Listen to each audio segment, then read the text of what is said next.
particular I think we need to be careful about department. making that part of the discussion until we let Rich look at it and tell us about it. Because again, what we're doing, we're giving him his 320 and giving him, that's a fact, that's the way it is. But yet our department heads, who are policemen and firemen and have been over the engineering of the city and have been over these programs, what they're telling us, we're not giving it much weight. I think it ought to be the other way around.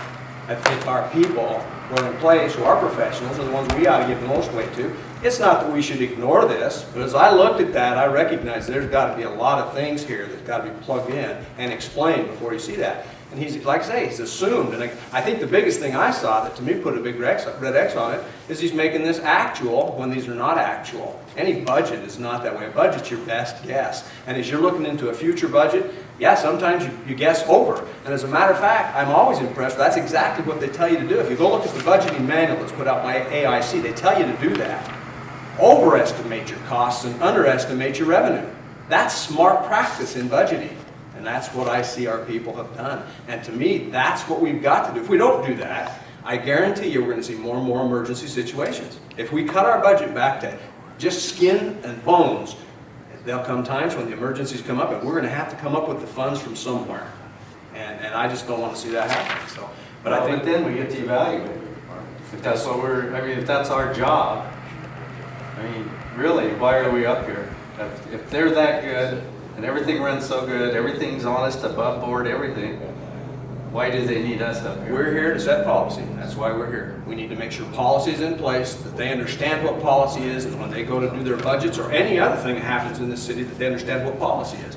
And that's what our responsibility as a city council is, to make sure that policy is being plugged in. And if we see places in the budget that our policies are not being followed, we have every obligation to say, hey, wait just a minute, that doesn't meet policy.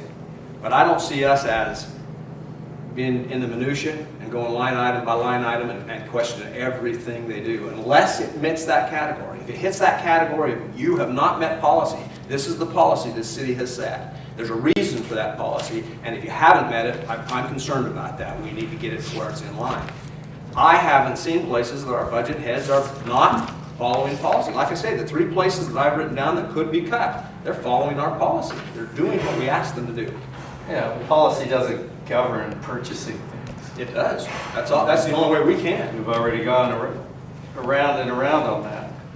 That's why we've said no more emergencies, because that goes No, against. you said that. We haven't said that. Okay. And I'm just telling you, if we do what you're talking about, Brent, we're going to create a lot more emergency situations. We will, because they're going to come. If we cut those line items back to bare bones, and then that doesn't meet it, Rich has told us, as a city, we can't spend more than the budget says, so when that budget's spent, what do? We've got services we can't shut down. We can't tell Eric, guess what, we're out of money. We're out of money. Don't go to any more fires for the next 3 months. We can't do it.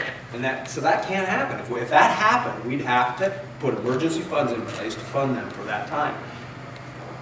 We don't spend more than we take in as revenue. For example, last year, we budgeted 6.1. We only brought in 6.